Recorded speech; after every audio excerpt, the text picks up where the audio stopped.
Please find a comfortable place to sit. Place your hands on your legs. Close your eyes or keep a soft focus on the screen. Take a deep breath in and out. A deep breath in and out. Continue to breathe deeply and slowly.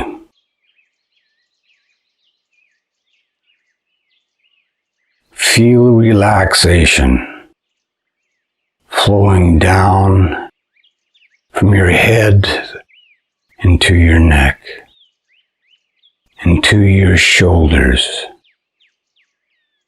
down your arms, and into your hands and your fingers. Relax down into your chest, into your stomach, and down your legs, into your feet. Continue to breathe deeply and slowly.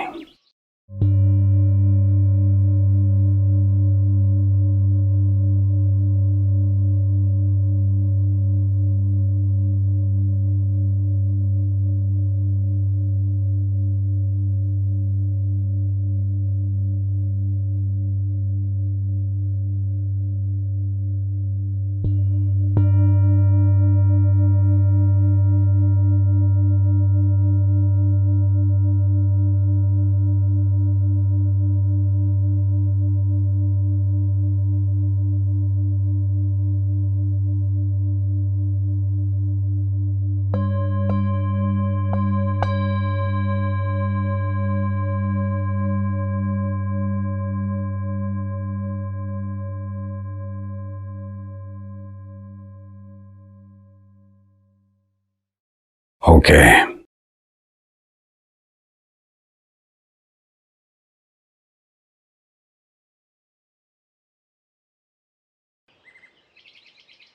Welcome to the 7th lecture of my happiness class. Today, I'm going to go deep into the subject of love. What is love is the most Googled question.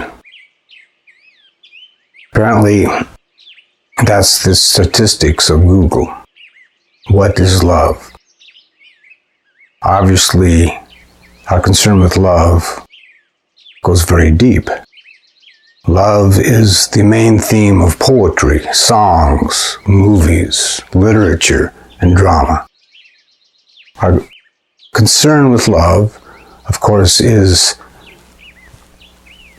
one of, not the major concern of our lives. Love is widely considered the most desirable feeling. It is also considered the most moral feeling.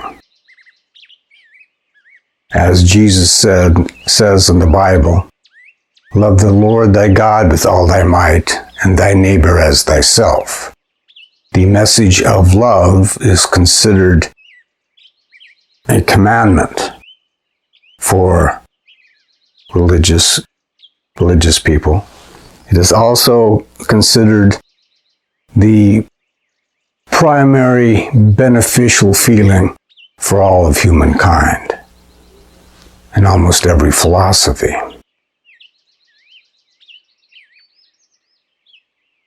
The yearning for love is one of, if not the most powerful motivator of human beings. The yearning for love is the most powerful motivator. You can clearly see this with young children. Their need for love is transparent. But adults, probably because of their experiences of feeling somewhat a lack of love, this is a cold planet, if you will, have learned to develop strategies to get love that somewhat hides the fact that it's love that they're truly after. And I'm going to read this out of my book. I have often wondered if in the pursuit of wealth lies the hidden hope of possessing love. Whether the pursuit of fame and prestige arises from the hope of inspiring love. If the pursuit of power is a subconscious attempt to compel love. We seek love in the union of bodies and making others idols of our desire, in attempts to enhance the attractiveness of our bodies and personalities. We sacrifice in the hope we may thus be worthy of love. Love may be our primary goal and seen as being happiness, but there is great ambivalence about love. It is somewhat of a folk wisdom that the mind and heart can and often do choose differently. That the mind may be saying, this is the type of person I should love and not this other person, but the heart chooses, not the mind. We say that the heart has a mind of its own. And if you can't really consciously choose something by reason, then people are somewhat leery of it. After all, many believe that pain is inherent to love, that you're powerless to choose love. It happens to you, that love renders us vulnerable, at the yearning and needs and the pains that comes with love, that's associated with love, because we are vulnerable when we love, and therefore many people fear it. Before I get into what I'll call the heart of the lecture about what love is, I want to give some general observations of others who speak of different kinds of love. Hate, for example, distinguishes between passionate and companionate love. Passionate love is the obsession, the almost delirium of love when you're falling in love. That it is associated with say an inability to do anything but think about the other person. You become obsessed with them. Passionate love is kind of like a drug. In fact, it does produce dopamines, which is associated with things like cocaine and heroin. It releases dopamine. Passionate love, therefore, is kind of an obsession, right? It is something that takes hold of us and, as I said, somewhat of a delirium. Fortunately, there's a different kind of love as well. Hate talks about companionate love. That is the love you feel for someone that lasts. It is not passionate love. It is a love that is accepting and enjoying the other person, enjoying their company. It is the type of love that people hopefully will have with long-term relationships as husband and wife, etc. That is the type of love where you can simply enjoy each other without any of the obsession. I will say that after 45 years of marriage, at the time of this recording, this is the type of love I and my wife enjoy. We spend evenings together, often not talking with each other. She's reading, doing word games. I'm doing other things, reading and contemplating, etc. But we enjoy a quiet companionship. In fact, comfort with the silence is a phrase I used in one of the songs that I wrote. Comfort with the silence. And that is companionate love, and it can last a lifetime.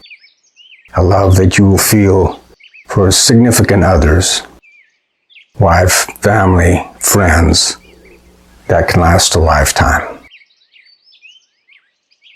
Passionate love for a lifetime, you'd probably die early of a heart attack. Kidding. Another distinction is made by Maslow of Hierarchy of Needs fame. Maslow made a distinction between be-love, love for the being of another person, unneeding, unselfish love, and de-love, deficiency love, love need, selfish love. He made this distinction during his research and through a lot of interviews, but it's an important distinction, and I do think there's really something to be said about this. But now let's go into the question, what is love? Remember, I asked, what is happiness? A key question, what is the nature of happiness? Well, what is the nature of love? To really narrow it down, I believe we first have to say what love is not. Love is not yearning. Yearning for love implies feeling a lack of it. It is not the feeling itself. If you're yearning for love, it is not feeling love. It is not the experience of love. It is the feeling of a desire for love. Love is also not needing love. Need for love from others arises from the ego's insufficiencies. It wants love to validate its self-worth. But this needing love is also not the experience of love. It is the feeling of need is once again the feeling of lack. Love, the experience of love, is not the pain of loss, of obsession, or jealousy. And none of those things are the experience of love. Some would say, well, they're associated with love, but they're not direct experience. And that's what we're trying to narrow down to here. The direct experience of love. First of all, I want to point out something very profound that can truly change a person's life and how they see it. The only direct experience of love you will ever feel is the love you give, the love you feel within you. The direct experience of love is not the love you receive, because that's other people's feeling of love. The direct experience of love is the love you feel yourself. What you're looking for here is you're looking for the experience of love. Well, you're not going to find it out there. A bit mind-blowing, perhaps. This is not the way people think of love. But if it is the direct experience you're looking for it in here. It is as if we are standing out in the open, hoping it will rain to slake our thirst, get a few drops of love on our tongue, while we're standing next to a well full of fresh, sweet water. We're looking out there for love, when what we're really looking for is the experience of love, which is in here. Actually, that's a pretty profound understanding. And the idea that love is within us reflects the spiritual wisdom. There's a spiritual wisdom that says the giving is the receiving. And if you're giving love, and that is the experience you're really looking for, you're also receiving. You're receiving the experience that you're looking for. The giving is the receiving.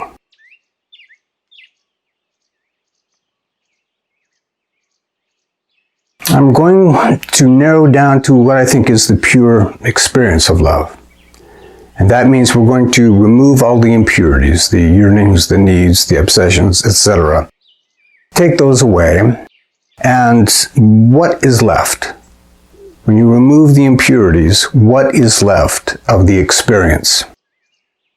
And I believe the essence of the experience of love can be understood as pure, unneedy, undemanding, accepting appreciation.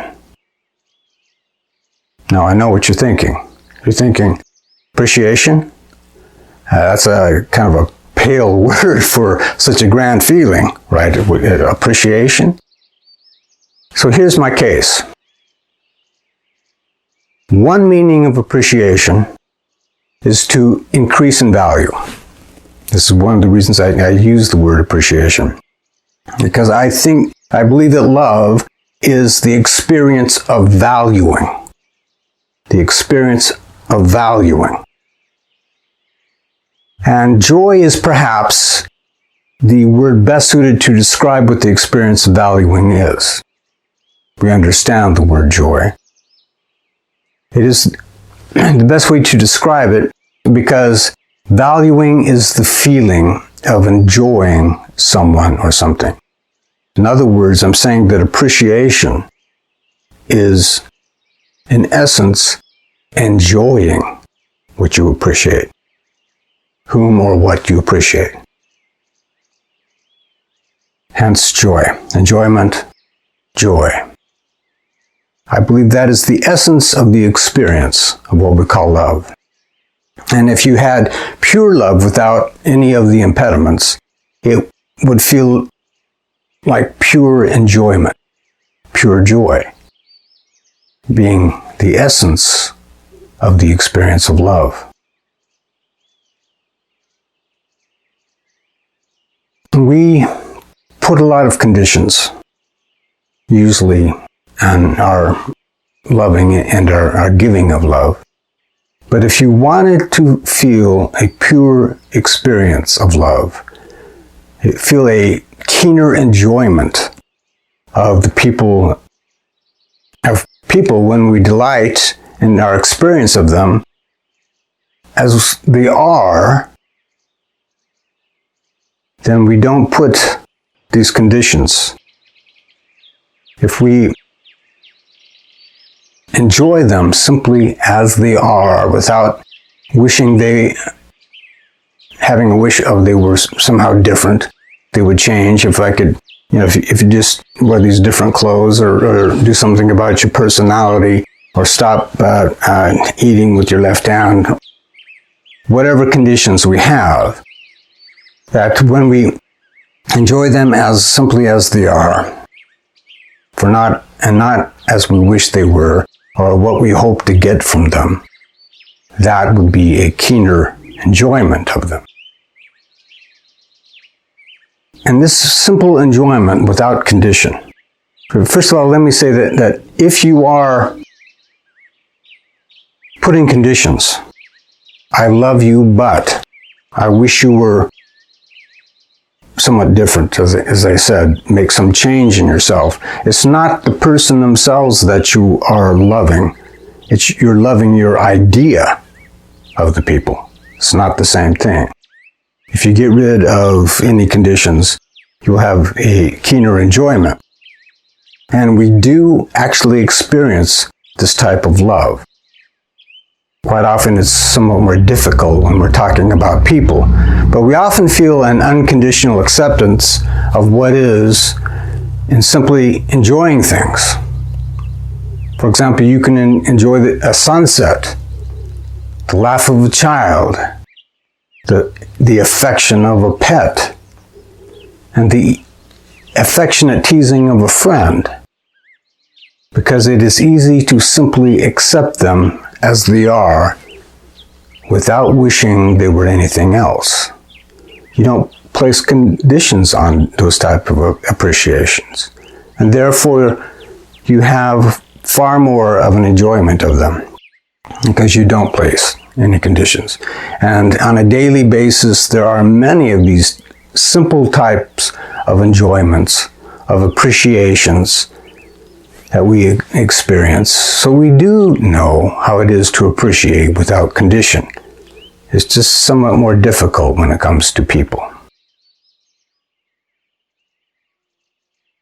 The uncontaminated experience of love contains no sorrow, pain, fear, anger, jealousy, or need.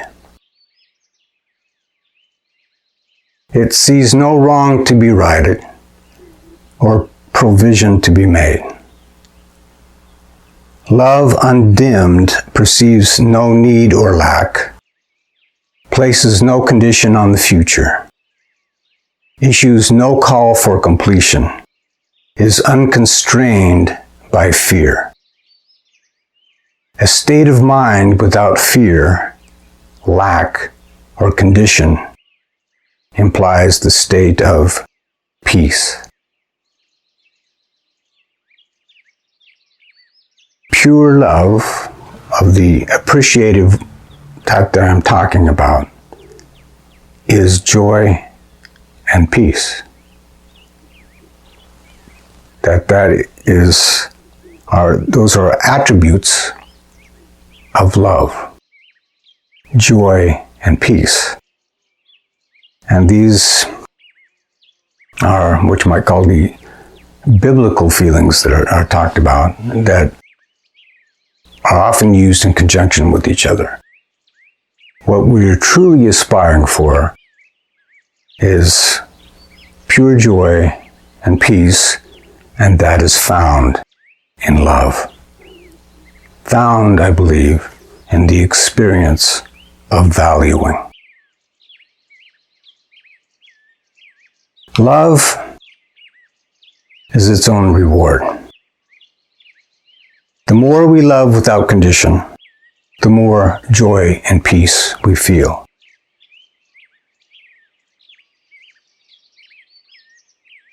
It is, once again, the giving is the receiving. To experience love is its own reward. We don't need more from it. Think of what a difference it would make in your life, to yourself and others, to discover that what everyone seems to be looking for outside themselves can only be found within. And that feeling it within is the reward you're really looking for. What you're really looking for is the experience of your own love, the love you give the love you extend to others. And if this was to be widely understood, that love is its own reward, think of what a difference it would make to the world around us. People would be looking more to appreciate other people, to enjoy them as they are. They would understand that any obstacles they put in front of that would diminish their experience of love, diminish their experience of happiness, of joy and peace. If that was widely understood, we would see far more of a conscious choice of people to be kind, to appreciate others, and to treat them with appreciation. And if that was widespread in our world, think of what a difference that would make. More loving people, more kindness, more joy, more peace.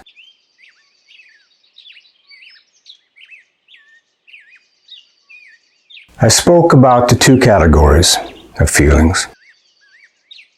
Emotions that are somewhat in the unpleasant side and always move us. And self-sufficient feelings, feelings that we would want to keep feeling. And love as appreciation, understood as appreciation, does not involve the ego. The ego is looking for evidence of love to bolster its sense of worth.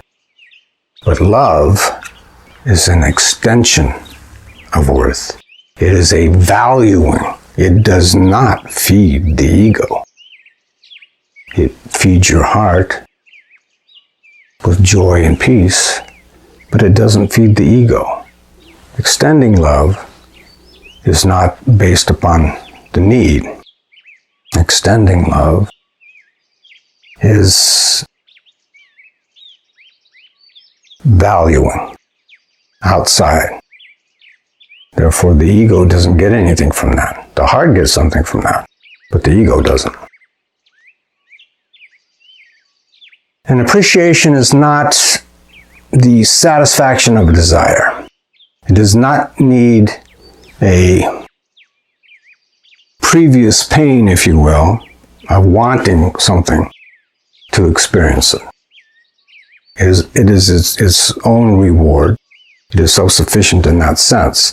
It does not fade from lack of need of being re-stimulated. That feeling it can go on. Love doesn't have to be re-stimulated. It does not need a preceding pain. Therefore, in the self-sufficient category of a feeling we would want to keep feeling and can keep feeling, it is possible to keep feeling it without re-stimulating it. That is also why it is in the self-sufficient category. Love as joy and peace is a feeling that you likely would want to keep feeling perhaps forever.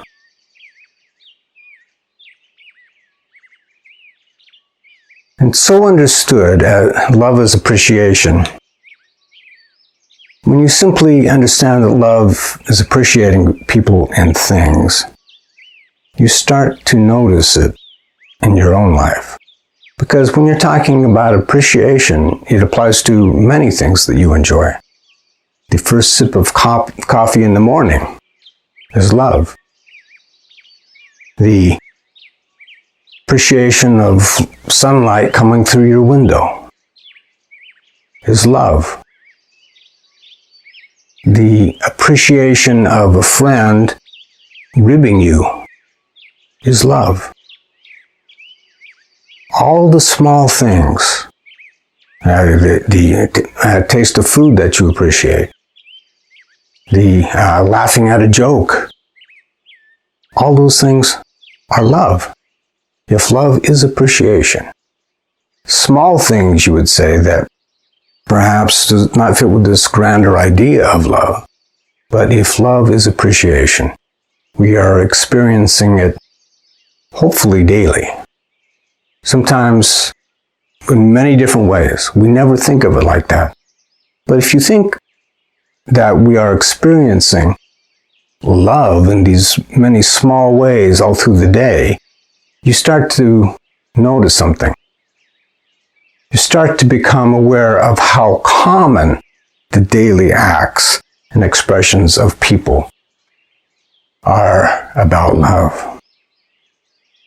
You become increasingly aware that love is indeed all around. That you start noticing in yourself, you start noticing it more in other people, and you start noticing that love is not some just special grand feeling. It can saturate our daily lives and become one of the more common expressions that we have in life, we and others. Love is all around.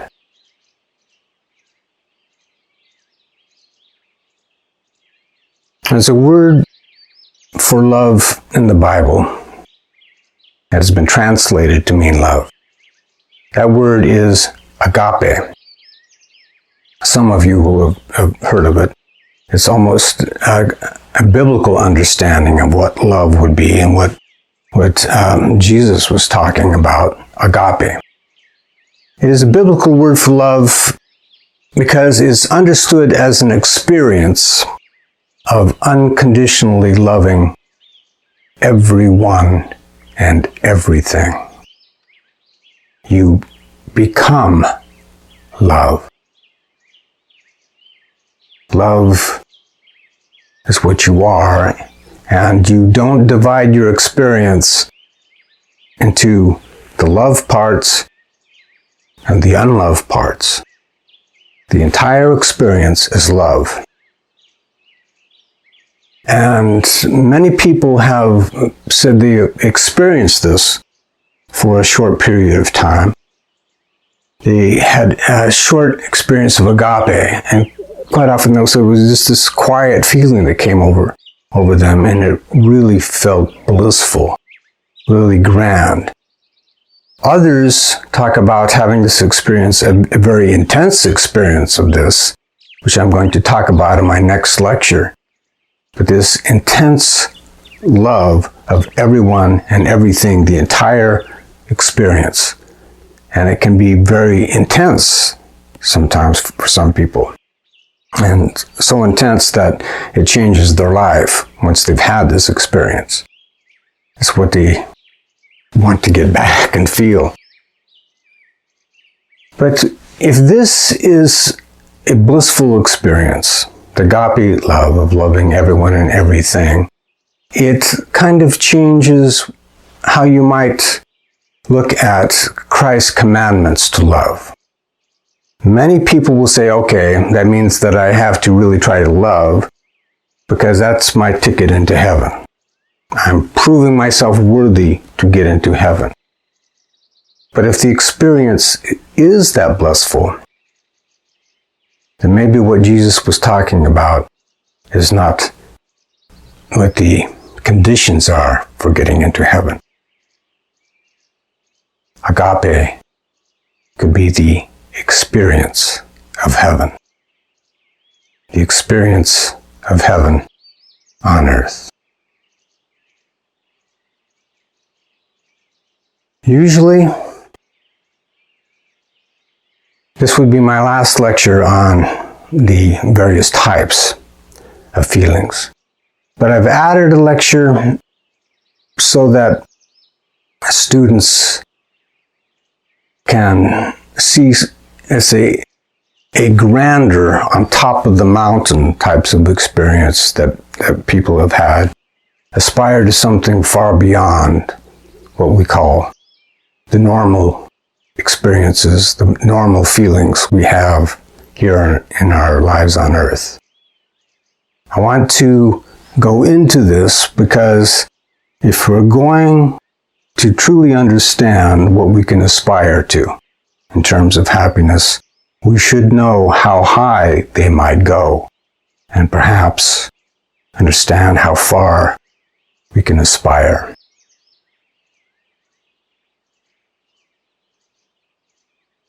The light of love shines in you. If somehow you can manage to lower the protective barriers we put around our hearts, that light would shine into our awareness and into the awareness of others. Let your light shine.